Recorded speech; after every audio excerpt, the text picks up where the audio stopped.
हाय बच्चों, आज हम देखते हैं कि मैजिक बोर्ड के माध्यम से हम गणित में कितने प्रकार की अवधारणाएं क्लियर करते हैं। ये क्या है हमारा कैरम बोर्ड, जिसको हमने अब क्या बना लिया है, मैजिक बोर्ड। क्या बनाया है? आइए देखते हैं हम इसमें सबसे पहले एक से लेकर के कहाँ तक की गिनती लिखी हुई है। इसमें हम सभी को 100 तक गिनती आती है? Very good, clap. अब देखते हैं हम सबसे पहले 1 से 100 के बीच में कितनी हमारी सम संख्याएं होती हैं। सम संख्या किसे कहते हैं? वे संख्याएं जो 2 से विभाजित हो जाती है या जिन संख्याओं में 2 का भाग चला जाता है, कौन सी संख्या कहलाती है? सम संख्या कहलाती है। 1 से लेकर के 100 के बीच में हमारी कितनी सम संख्याएं होती हैं? 50। Very good.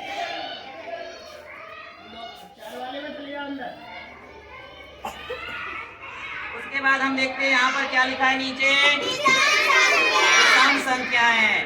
वे संख्याएं जिसमें 2 का भाग नहीं जाता है विषम संख्याएं कहलाती हैं। 1 से लेकर के 100 के बीच में हमारी कितनी विषम संख्याएं?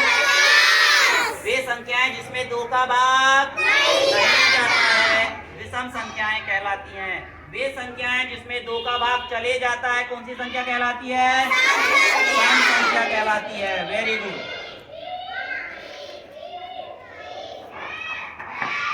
अब देखेंगे हम यहाँ पर हमारे अवरोही क्रम और आरोही क्रम। आरोही क्रम और अवरोही क्रम में क्या अंतर है वो देखते हैं। अवरोही क्रम अर्थात घटते क्रम। कौन सा क्रम? सबसे पहले बड़ी, फिर छोटी, फिर छोटी, फिर छोटी, फिर छोटी, अंत में सबसे छोटी संख्या आती है। और आरोही क्रम में सबसे पहले छोटी संख्या, फिर बड़ी, अंत में सबसे बड़ी। अब हम पहचानेंगे कैसे आरोही का मतलब और अवरोही का मतलब क्या होता है। तो यहाँ का पहला लेटर हम देखेंगे जरा। यहाँ क्या लिखा है पहले अक्षर में? छोटा है या बड़ा है? छोटा है, इसीलिए घटते क्रम में लिखेंगे। कौन से क्रम में लिखेंगे? और आरोही में बड़ा है या छोटा है?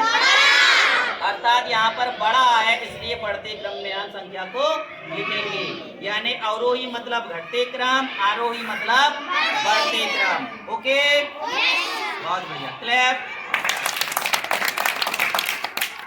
आगे हम देखेंगे, देखिए हमारा मैजिक बोर्ड कितने प्रकार की गणितीय अवधारणाओं को क्लियर करता है।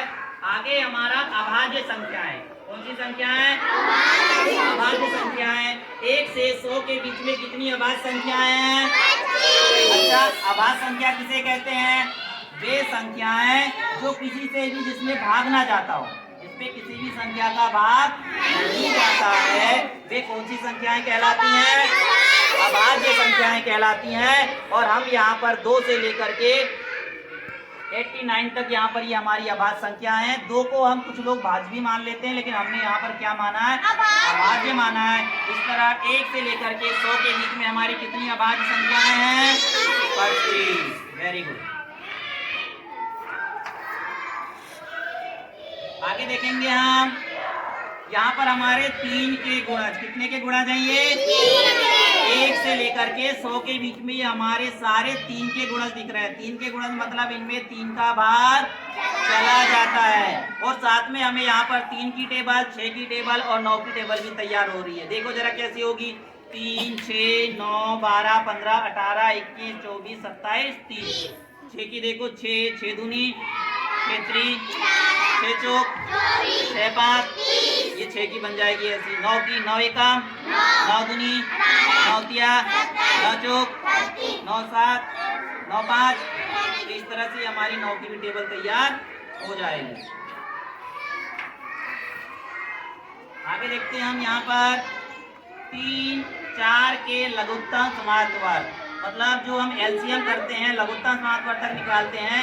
1 से लेकर के 100 के बीच में हमारी 1, 2, 3, 4, 5, 6, 7, 8 संख्याएं ऐसी हैं जो 3 का भी समाप्त वर्ग है और 4 का भी समाप्त वर्ग है। जो नवोदय की तैयारी कर रही है उन बच्चों के लिए ये बहुत जरूरी है।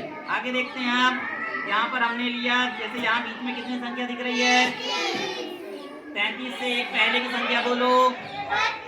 देखते हैं सही बोला या गलत। बिल्कुल सही जवाब। अच्छा 33 के बाद वाली संख्या बोलो। 34, बिल्कुल सही जवाब। और देखते हैं यहाँ कितना है। 77 से एक पहले की संख्या 76, एक आगे की संख्या। Very good. अब देखते हैं आगे हम इससे यहाँ कितना लिखा है। 52 से 10 पहले की संख्या बोलो। वेरी गुड, बिल्कुल सही। 10 अधिक 62। इस तरह से हम कम और ज्यादा वाली संख्या इसमें आप बता सकते हैं। अगला देखते हैं हम यहाँ कितना लिखा है बीच में, यानी 44, 55 और 66, इन तीनों को जोड़ेंगे और इधर 64, 55 और 46 को जोड़ेंगे। इन तीनों का जोड़ दोनों का जोड़ कैसे आएगा, बराबर ही आएगा, चाहे आप कहीं पर भी रख लो। इन तीनों संख्या का योग और इन तीनों संख्या का योग कैसे आएगा, बराबर आएगा। कहीं पर भी रख लो आप, इन तीनों संख्या का योग और इन तीनों संख्या का योग कैसे आएगा, बराबर ही आएगा। तो बच्चों आपने देखा हमारा एक मैजिक बोर्ड गणित की 19 से 20 प्रकार की अवधारणाओं को क्लियर कराता है। बच्चों कैसा लगा, क्लैप। अब से हमें क्या करना है, यहाँ पर धीरे धीरे एक स्टेप से हमारी गणितीय अवधारणाओं को सीखना है। आज हम 2 अवधारणाएं सीखे हैं, सम और विषम। ओके, और क्लैप।